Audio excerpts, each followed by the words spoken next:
Hey everybody, welcome to Wisdom Wednesdays. I am Coach Christal, and if you're just joining us, this is our weekly live stream where we bring in not only experts, but people who are close to the Steps and Stages community who can offer us wisdom, knowledge, experience in a candid way so that we understand that vision and transformation is a daily part of life.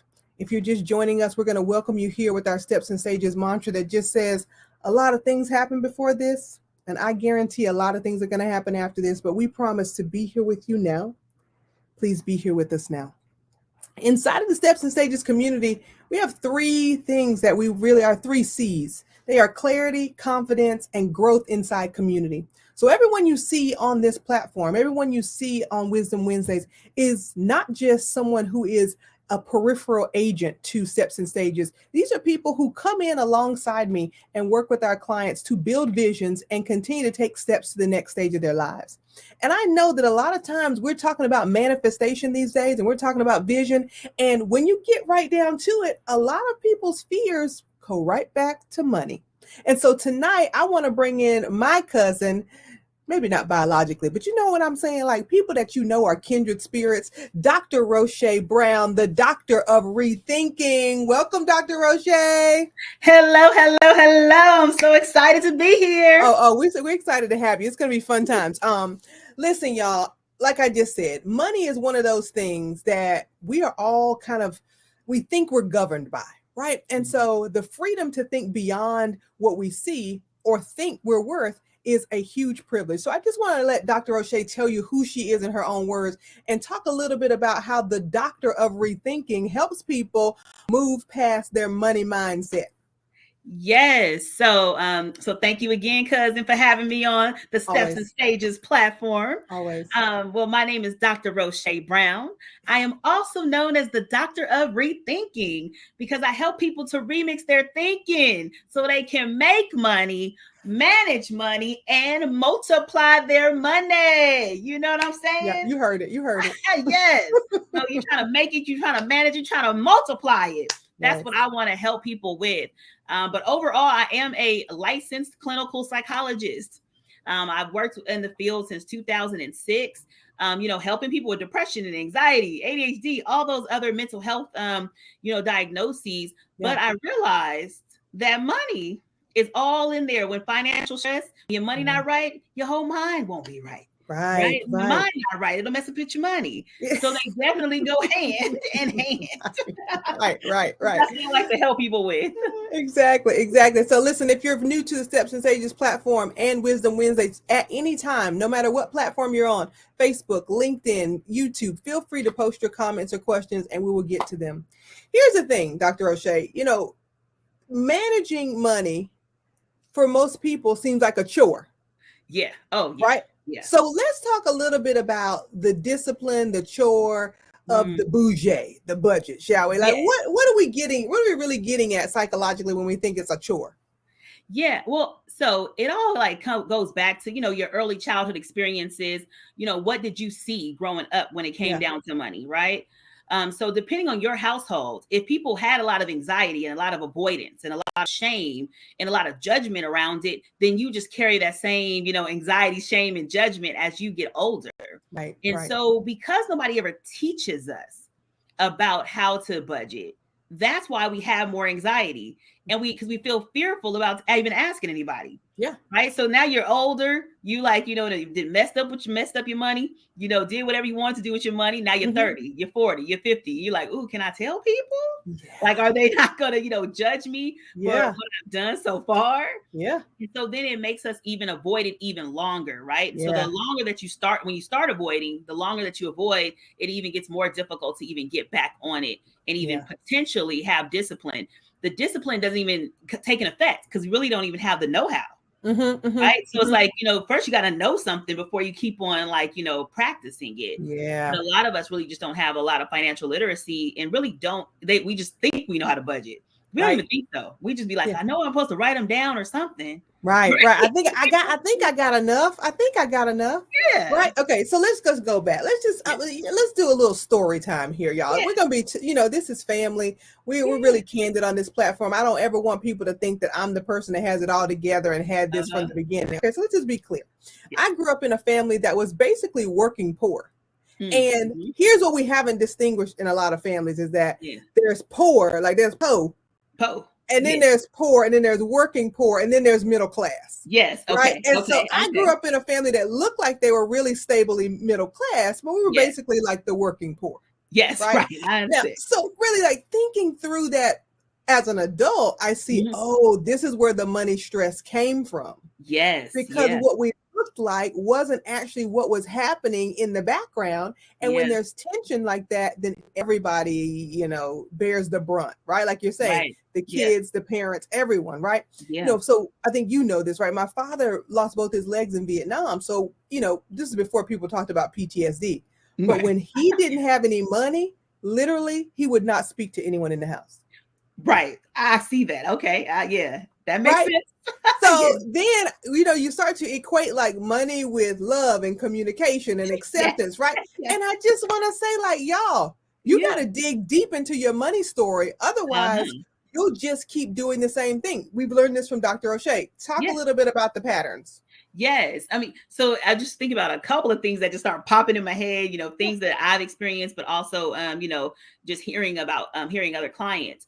So whatever your money story is, it'll maintain, right? It's in the pattern of who you are even today. So, in your story, you might have realized like, hey, don't talk about it, no matter what's going on with your money, right? Keep your mouth shut, right? So that's also like uncomfortable because you never can get help when you keep your mouth shut, right? So that's one thing. But also a lot of my clients used to say, like, the parents used to say, wait until the first, right? Like, I don't have no money. You got to wait until the first, right? So depending on how that happened, that can make you feel that same type of like pattern inside of your money, right? Even if you get paid every 2 weeks, your mind will be like, once I get that paycheck, let me splurge and go crazy, right? Because you might have known people got paid on the first, they was broke by the fifth. Right. So you're like, so you start doing the same thing with your money, even though you have more money. Even though your money is not even coming in once a month, but you'll pattern it very similar. So you'll go ahead and just like, spend with your first paycheck. Normally, this is what people do is set it up for all their big bills, right? Because rent is due on that first paycheck, usually all those kinds of things, sometimes even car note. And then you feel broke, but you used to broke, right? It's very normal state for you. It's very familiar to be in the broke state. And so you've been broke for so long, and then that second paycheck comes. Now, what happens when you've been starving? Like, you've been starving and somebody come and give you 3 steaks. Are you going to sit there and be like, oh, let me ration out these steaks? You're hungry. You're going ham. Right. You're going ham. You eating all 3 steaks. Right. And you don't totally forget that, oh, wait, I need this to stretch. For a little while longer. And that all can come from how your parents maybe said, wait till the first. Even something like that, because they told you that money is only supposed to happen in abundance at one lump sum in the month. And the rest of the month, it should be a struggle. So it's like somebody taught you that unconsciously. And so you'll keep on feeling that same like up, down, yay, no, like that same experience with your money. So you really want to pay attention to like, what do you remember about what people told you about your money, and what do you feel when you have to pay bills? What's coming up for you? You know what I mean? That's good. That's good. So, I think we don't even notice, right? That we're creating the roller coaster ourselves, right? So people now, I'm not gonna say everybody because there are people now who are thinking about this and who are not, right? But people are like, oh my God, there's a recession. Right. And so everybody's like, what do I do? And then people have already told themselves that they're in scarcity before scarcity happens. Right. You're not even there. Not even there. Not even there. Right. And so, I know that part of my money backstory is save. Because I've been loaning adults in my family money since I was 14. I'll speak on my story. That's okay. Like being in the living room, somebody said, let me borrow some money. You got to go back to your room, close the door, lock the door, go in your stash, and then switch your stash around just in case they knew where it was the first time. Right? Don't know my Count, life. right. Counting it out, making sure, and then going back out of the room as a 14-year-old being like, here you go, but I need that back. Yes. Girl, I'll say, so the reason why I got good with money Yeah. initially was very similar, right? So I Yeah. grew up in like my big mama's house, and anybody understand like a big mama's house situation, everybody in the family gets to come there and live, right? I don't care if you're addicted to any kind of drugs, you're addicted to whatever your life is, bad toxic relationships, you get to come to our house, okay? Right. Right. And so that was the household that I lived in. Uh-huh. So everybody was like struggling with their money constantly. All the So time. when the people on the first got their money, they would give it to me. And I'm talking about, I was pretty young. I started, realizing I had envelopes with people's money in it. And I was like, you took $100, you only got this much left. You got this right here. That's what I'm doing. And I would be taking my little interest off top. I'm like, they ain't even gonna know about this extra 20. Let me go ahead for all my money management. Because you're managing. Right. I'm doing a job here. Okay, right? You're doing the work. Okay, I'm right. doing the work, so I need to get paid.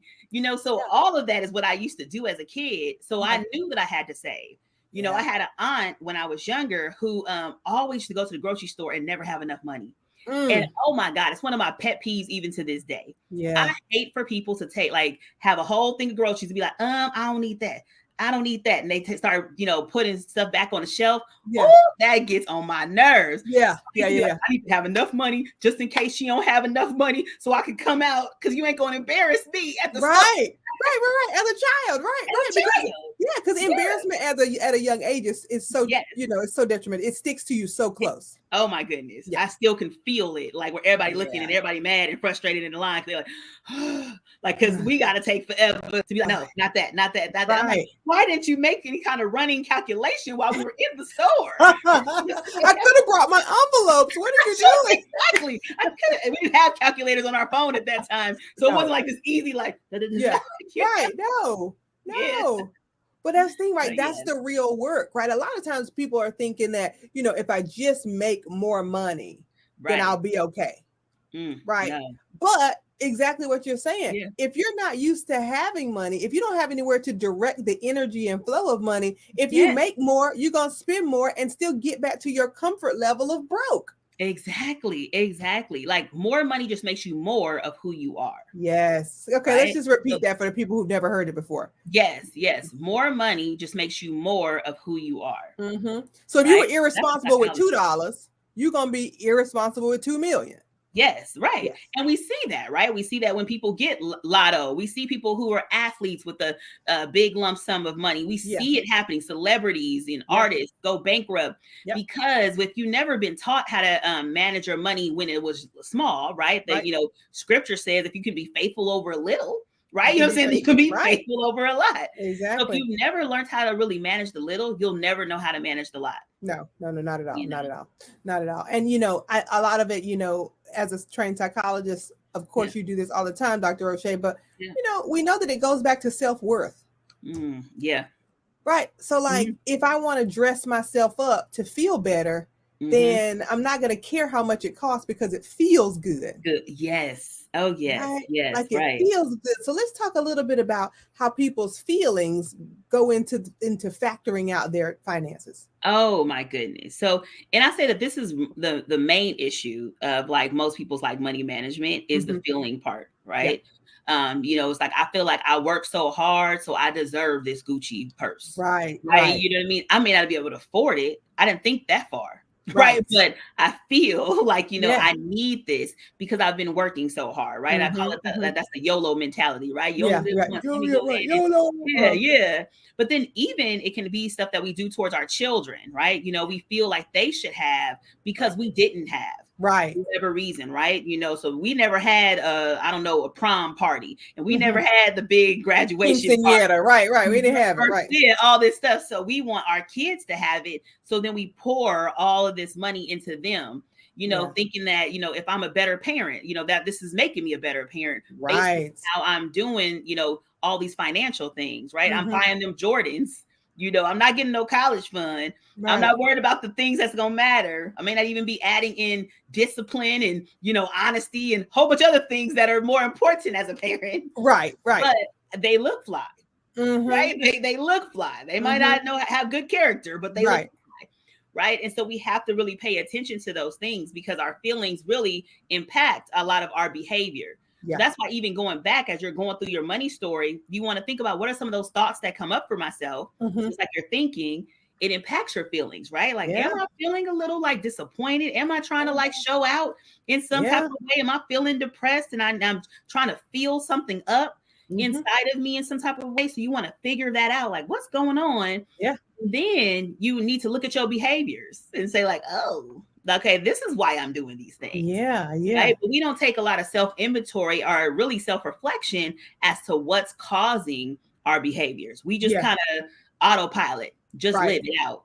Right. Reflection, you know. And on that reflection, like, y'all, we got to just be real. Like, honesty with ourselves is the Yes. most important, right? Like, Yes. so I could just come on out there. You can hear my story. I was a single Black female addicted to retail.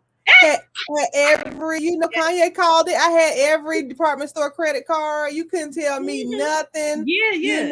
I had even the Midnight Velvet, y'all. Just come on. Oh, yes. Right? Yeah, you So, was just doing it. We was doing it. That's why. And I had that card because that was specific for my mama's birthday and Christmas. Uh-huh. Right. So we have to be real clear, right? Like when we think we have a lot, but we actually are leveraging our emotion to try to get to the happy and the joy, but we're actually financially putting ourselves in jeopardy. Right, exactly. Right? Yeah. So like you said, we got to get back to the root of it. So the root for me was, okay, I had a mother who always wanted to buy us something once a week because she called it building a wardrobe. Oh, okay. Yeah, that's what she called it, right? That's how she made it right. It sounds a lot more bougie and fancy that way. Right. Like, I must say. Right. Now, it didn't matter if she could afford the outfits that she was buying us, right? But that's what she wanted to do. So it made her feel like she was the woman up the hill, right? Exactly. So all those things started to, in my like young adult life, I was like, so I need a wardrobe. Like I need work clothes. I need the shoes. Right? I just thought that was something I need. And now, y'all, most people know, Dr. Rowe, like, I was a dancer forever. I didn't even have a lot of time to wear good clothes. Right, that part, exactly. You wear the same thing almost every day. Right. So we had to start, when I started dismantling that, then I got back into like, okay, what is essential? Used to walk around with a little notepad in my back pocket and write down everything I spent over 25 cents. Right. Okay. Now this is before we was really online banking. Okay, yeah, that's big. That was big. Right. This is a dancer living on $12,000-$13,000 a year in New York City. Oh, right. So we needed it. Okay, I needed to know where the money was going at all times. Yes. Oh yeah. And I can walk around with an empty Starbucks cup and still look real bougie. Oh my goodness. But you're gonna have the look. You got to have the look. You have the look though. Oh right? My. Okay, yes. Right. So I think what you're saying is right, like when we can really be clear about what the goal is of our money and what we really want to do with it, then it helps us dismantle some of those old stories and patterns. Yes, definitely. Yeah. Talk a little bit about what I know you talk about a lot in terms of the ceiling and the thermostat, our money thermostat. Oh, yes. So we all have like a money identity, right? And this is very important, particularly for those like when we're doing well. You know, like we're in a place that you finally made your 50,000. Now you made your 75. Now you made your 6 figures, right? So you've made it. And so now you're like, I want more, but you seem to stay at the same level. Yeah. And a lot of it has to do with, our money identity. So like, where do you see yourself in the type of earner you are? So usually I show like a little money thermostat and what it a thermometer, and what it looks like on the thermometer is, say your identity is I'm a $75,000 earner. That's what you believe. That's what you feel. That's how much I make is $75,000, right? Now, if there's something that happens, we're in the third quarter of the year, right? And only entrepreneurs really understand quarters like that. But let's say we in October, November, right? And we're sitting there saying to ourselves, oh my goodness, like I'm at 50,000. I'm a $75,000 earner, and so you feel like you're far away from your goal. So what you're gonna do is start hustling. Yeah. Oh wait, hold on. How do I get some extra hours? Let me do what I need to do, so I can make sure that I hit my identity, which is $75,000. Right now, that's something that we all can understand. Okay, boom, hustle, and I make sure I make how much money I need to make. Right. Well, it's the other end that is more of a struggle for people. So it's when you end up making more money. So you've been saying, I need to make more money. So now you go ahead and you finally make six figures. So it's the end of the year and you have six figures. But that doesn't fit subconsciously with your identity. So Yeah. you're like, ooh, this is actually too much money. Mm-hmm. Right? It's the people who become business owners and you're making more money than your family has ever made. So Yeah. you're like, oh my goodness, like, what do I do with this? And so you start to find yourself either causing crises in your life, right? Mm-hmm. So a crisis will end up coming in, and then all of a sudden you be like, now I got to buy a new car. You'd be like, where Exactly. did that come from? Right. Right? The car Right. was cool in January, but Mhm. all of a sudden now here goes a big emergency that Right. has happened. So that can bring you back down to your identity. Another thing that tends to happen, it could be an emergency, not even in your life. The Right. emergency can be in one of your family members' lives.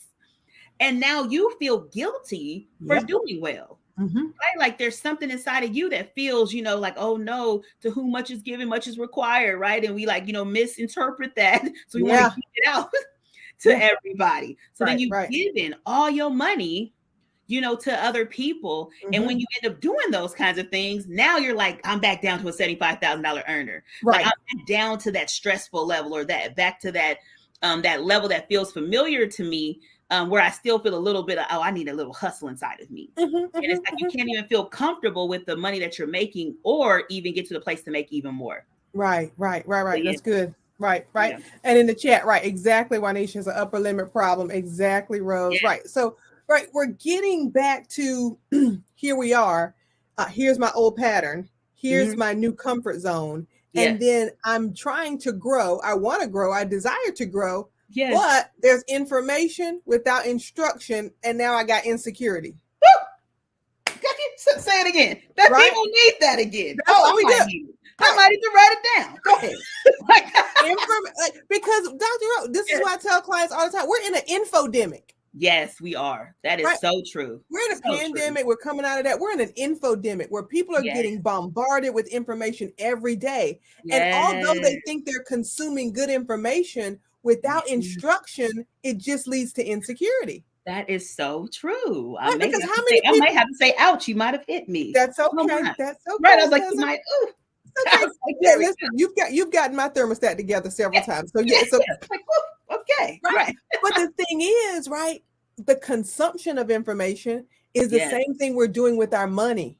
Right? If we Yes. don't know where to put the ideas, if we don't have Yes. anyone to help us shape them and grow it, then there's no way we're going to manage, multiply, and make. There's no Right. way we're Yes. going to do that. Yeah. Right? Yeah. So, Yeah. this insecurity with everyone now wanting to even get rich quick or Right. be an Right. expert without understanding, right? Like Yes. we have Yeah. all these things that are happening, but it's Yeah. not leaving us wealthy. It's leaving us in a state of poverty and Mm. insecurity. Yeah. All kind of thoughts just popped into my head. Yeah. Like, for one thing, what I would say, this is more of an advice. If you are going to decide to follow somebody, kind of follow one type of philosophy, right? Like understand it and stick with that. So you Mhm. don't end up having your money going all billions of places, trying to, catch up with crypto, catching up with trying to invest in some real estate, trying Right. to do, some stock, whatever stock somebody spoke about, not that you understand, but Right. you're now doing all of these things. And now you're stretching your money too thin, so it can't even grow. Right. Right. A lot of that happened. I feel like even more so in the pandemic. We were at home, and we already in the infodemic. Yeah. It's you literally can find anything. You remember back Anything. in the day, you used to have those feelings where you'd be like, "What was that? What was that?" You could just Google it. You can Right. find You it can, out. and if You you ain't say gotta it wait enough, for the mind if you, remember. if you say it enough around your phone, it's gonna pop up anyway. That part. That part. They're like they listening Okay. always. I'd be like, "How did you hear me? I didn't even say nothing And about then no Google. right. Nothing. You just like what is going on?" Yeah. But yeah, so there was so much information that's out there. Multiple people teaching you how to do stocks, multiple teaching you how to do crypto, and I think it really gets difficult to know what to do. With all that information, right? Because we'll have a lot of that information, no execution or no true implementation of it in an investing manner. Right. So you want to be very careful about that. Even everybody wants to be a business owner. Right. Even that, like think about who's in alignment with who you are and what is it that you need. Because you'll spend $1 billion on all coaching programs, Mm-hmm. right? And have multiple of them going at the same time, particularly those that if you don't have any face-to-face interaction with somebody and you're not disciplined, you may not need to be doing a course. I don't know. Like Okay. your online course may not be for you. We're not trying to call nobody out, but we just saying if you're trying to manage your money, make sure you're not just buying a password that you ain't gonna never use. That's what I'm saying. That's all we saying. People. You That's all need we people. saying. Right. Right. We coaches here. We're not down in nobody else. We're not trying to say that, right? But like again, clarity, confidence in community. Nobody grows alone. Yes. So if you're trying to over there do it by yourself, come on now. Exactly. So I think that's just some of the things to think about, like, pay attention to maybe like one philosophy, maybe look at two and then choose which one you want to implement. Right.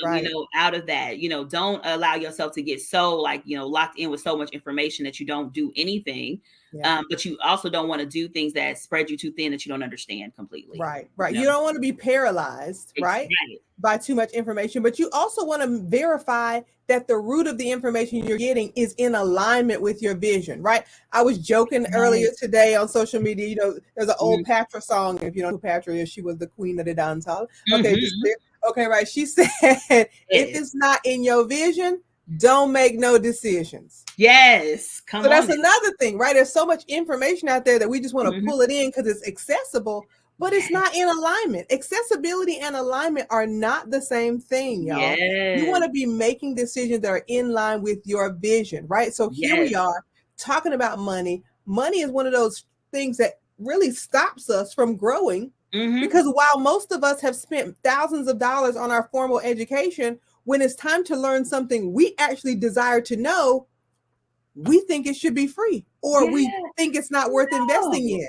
We gotta stop that. Right? Like we gotta really invest in our own success momentum in the things we really want to know. Right? Yes. So I totally agree.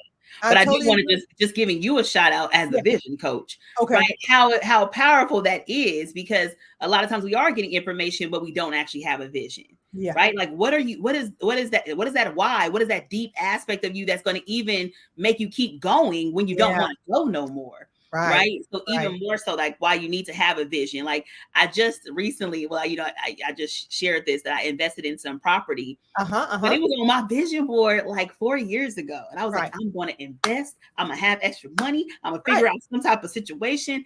And like, I just now made that vision come true. Right. And I have this like my wealth portfolio for my babies, like, all this stuff, but it's so important to have the vision before you even start making it happen. Right. At that time. So, because we also need to detangle our beliefs about money, right? Our beliefs and our realities, right? And so your reality is something. Just okay, y'all. Just listen to me real quick.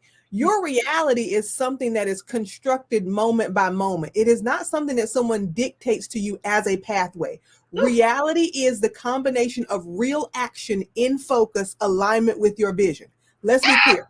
Okay, so we're not here to say that the reality that I'm living is that person's reality or what I saw in the news. We're here to say that me constructing my reality of wealth in my own life, my reality of abundance in my own life is up to me. Yes. Right. And so what you're saying, what Dr. Rosché just said is, I was detailed about this. I got a wealth portfolio for my unborn child. Like, I know. Some of y'all just like, I just want to make more money. Right. Yeah. For what? Yeah. For who? Even understanding that, like that hustle aspect, because I had to think to myself, like, when is enough money? Cool. Like even understanding that. And I'm not to say to not give back, but also recognizing rest is also a part of like, a part of your life that you need to have. Self-care. I just went on a vacation just 2-3 weeks ago, right? I went to Cancun, and it was like a trip that I didn't even touch a laptop. I ain't done that. I hadn't realized I hadn't done it for like 3 years prior to the pandemic. Wow. That's how long that I hadn't done it, just because I don't know. Everywhere I go, I just bring the laptop with me. It's a Or habit. I'm out of town all the time. So people are like, where are you at now? But I'm always at some type of conference, or I'm doing, some masterminding. Yeah. So I'm always doing something. Yeah. Having meetings with people. But I was like, wait, I need a vacation where, all I did was turn up. I thought I was in college, y'all. Okay. Yeah, I was getting some old Mexican water. So I was like, let me go ahead and keep on enjoying this right here. You had to come and get a vacation from the vacation. Yes, exactly. Right. Yeah, okay. But let's just be clear, right? Like that's really what wealth is. Yes. Choice. Exactly. Wealth is choice. Yes, exactly. And wealth is not the amount of money in your bank account, because some people can live on $20,000. I lived an amazing life in New York City on $13,000. Right? It may sound crazy. But you didn't have a baby at that time. I did not have a child. Right, exactly. Right. Yeah, but you didn't need a lot. Right. But and that was the thing. Wasn't so bad.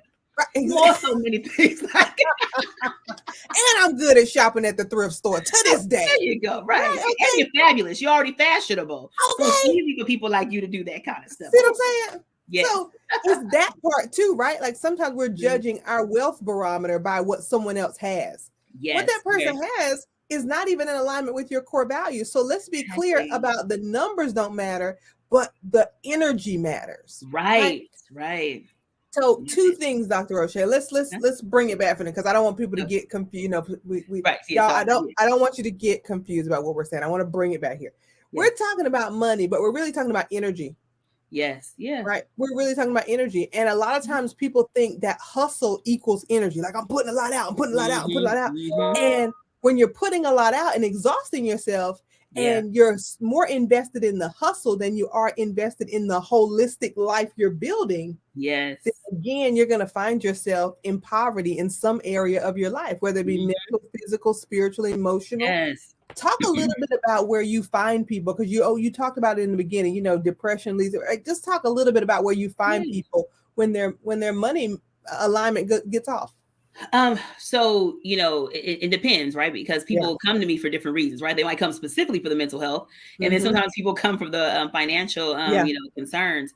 But, usually a lot of people, anxiety I would say is almost like number one, right? A lot of people have financial anxiety, and so they find this constant worry about where their next, dollar may be coming from. And this could be people who have dollars coming in consistently. Yeah. So this is not like just, to think about somebody who's broke, right? We're not talking like the extreme of a homeless person trying to figure life out. We're talking about normal people, relatively like 70, 80, 6-figure jobs. And yet and still, when the first of the month or that rent is due, they're experiencing anxiety. Yeah.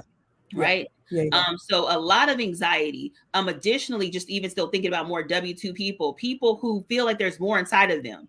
Right. So this is a lot of like, there's something else in me and, I don't know what else to do. Right. You know, like, I feel like I should be an entrepreneur. I feel like I should do something else, but being too fearful to make that decision, based on like a lot of financial stress and fear, like, am I going to make enough or whatever the case is. So we'll hold ourselves back from our dreams. Yeah. There's this quote. I can't remember the guy's name. Oh, Gaskin, Tony Gaskin. And it says, if you, what is it? What is the quote? The quote hit me and went back out.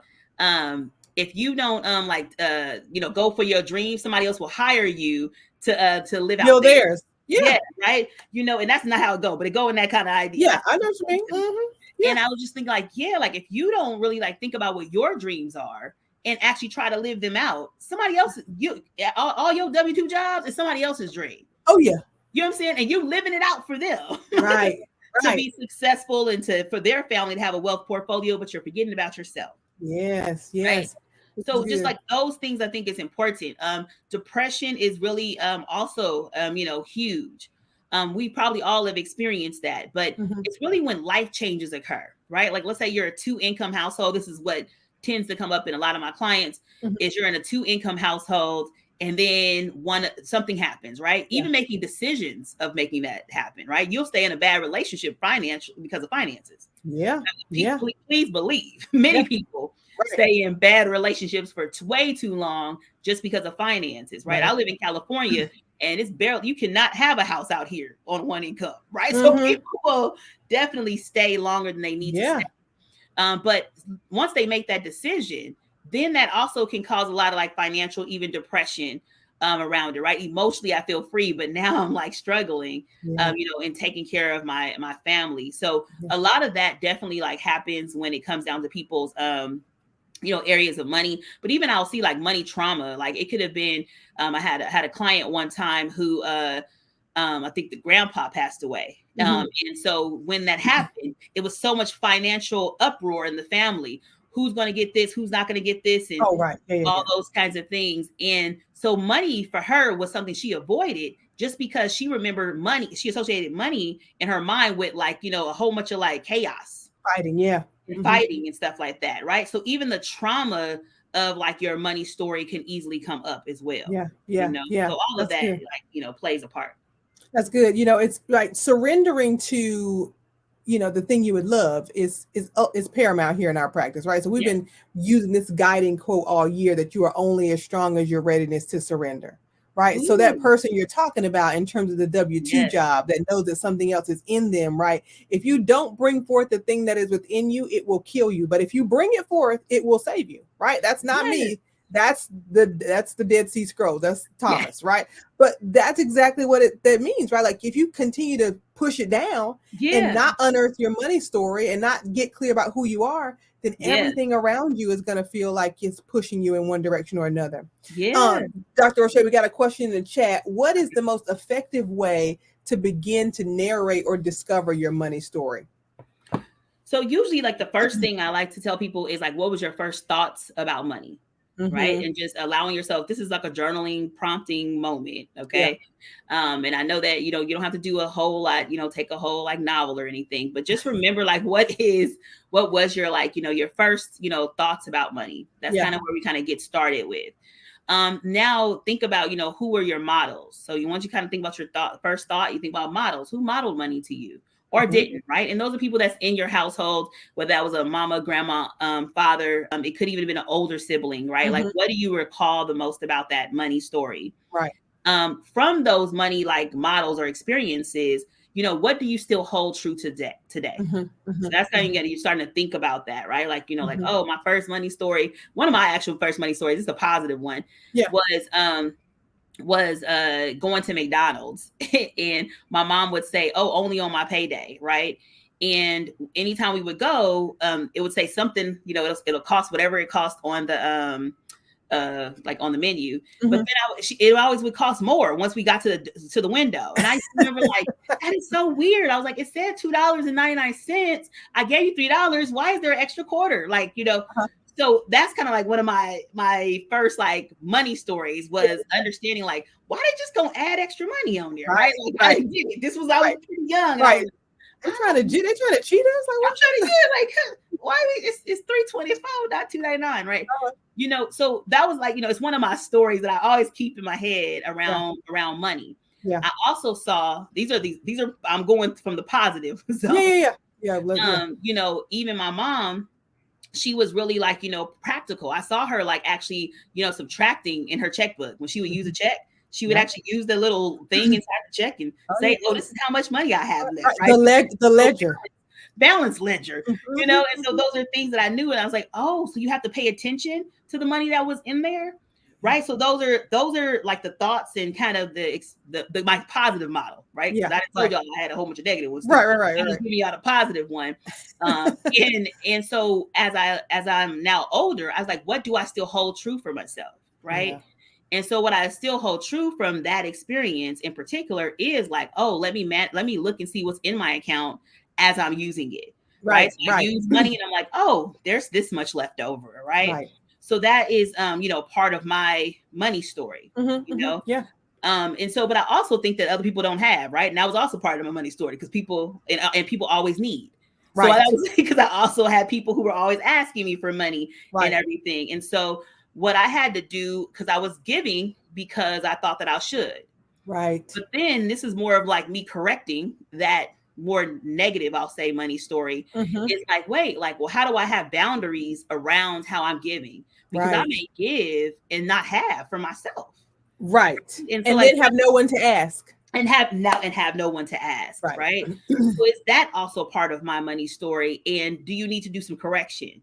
Yeah. Right. So you kind of want to just look at like what has been some of the themes around your life around money, and Mhm. what do you still kind of flow with today?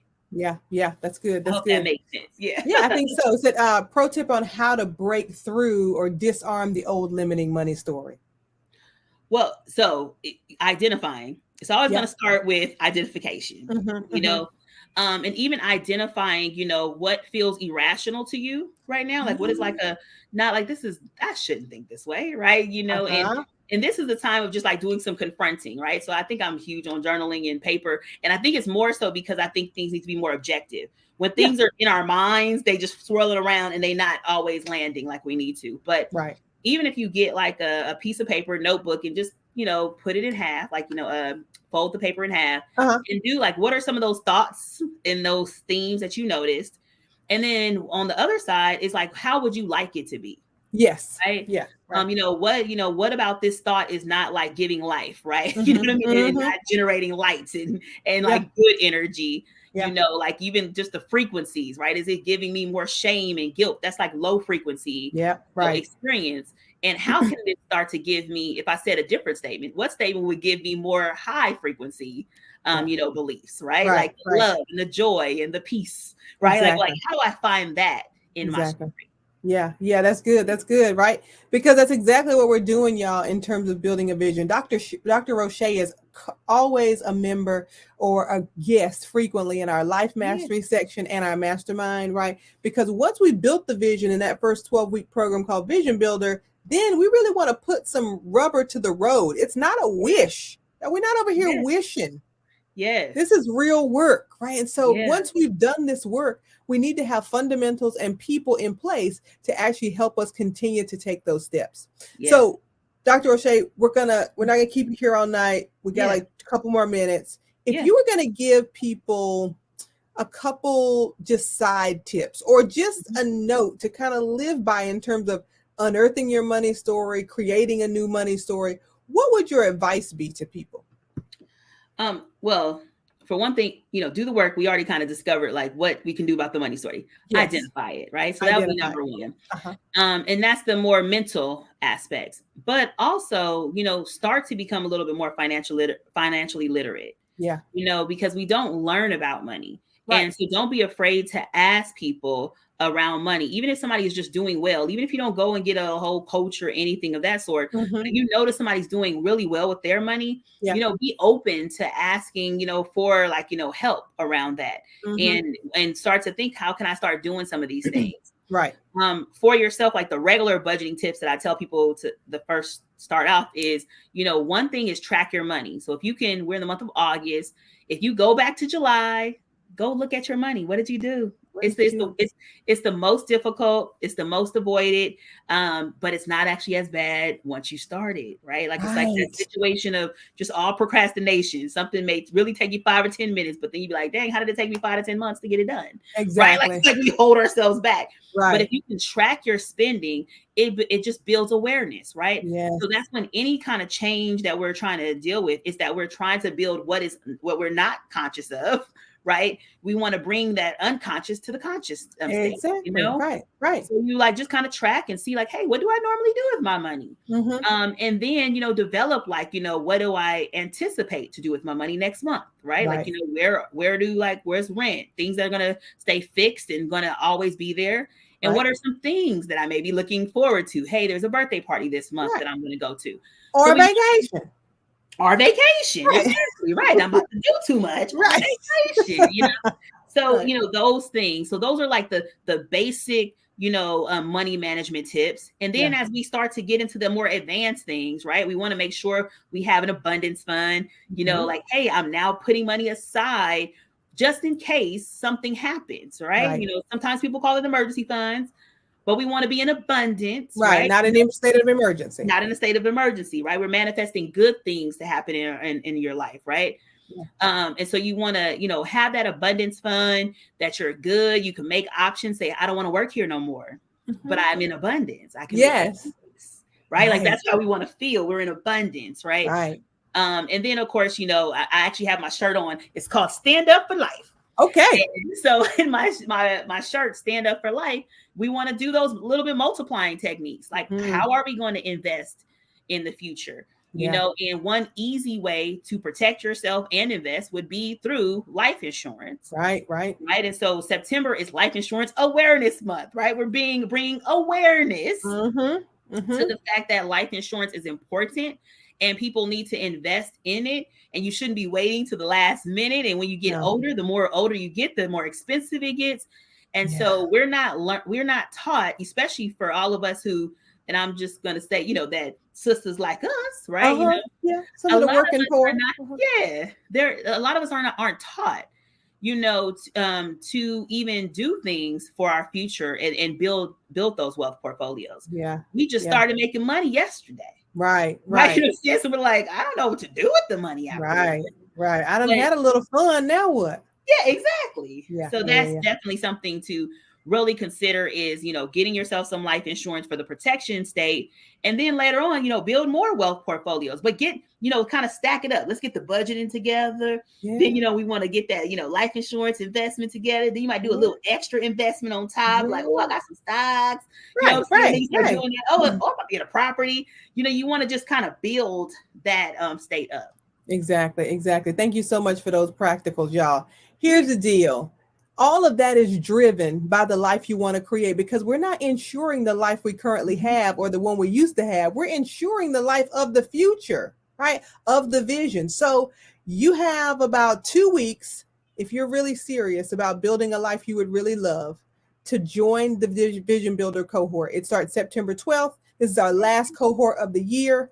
And then we talk about how that vision gets past all of the fear, all of the failure, all of the things that have held you back so far, because those are just old patterns. We got to disconnect the pattern from the feeling and start being on the frequency of the vision. You can go to stepwithcrystal.com or you can text vision to 857-663-7837. Either way, get on the phone so you can get your spot. And don't delay because your life is not something you want to wait to ensure. Okay. Dr. Rosché, thank you so Yes, much for no problem. coming. Always a pleasure, cousin. You Yes, look good. thank you, you too. We know you're in a wealthy state of mind, and we just want to be like you. Listen, y'all, Yes. this is Wisdom Wednesdays. Thank you so much for joining us. Stay connected to Steps and Stages and take the next step to get to the vision of a life you would really love.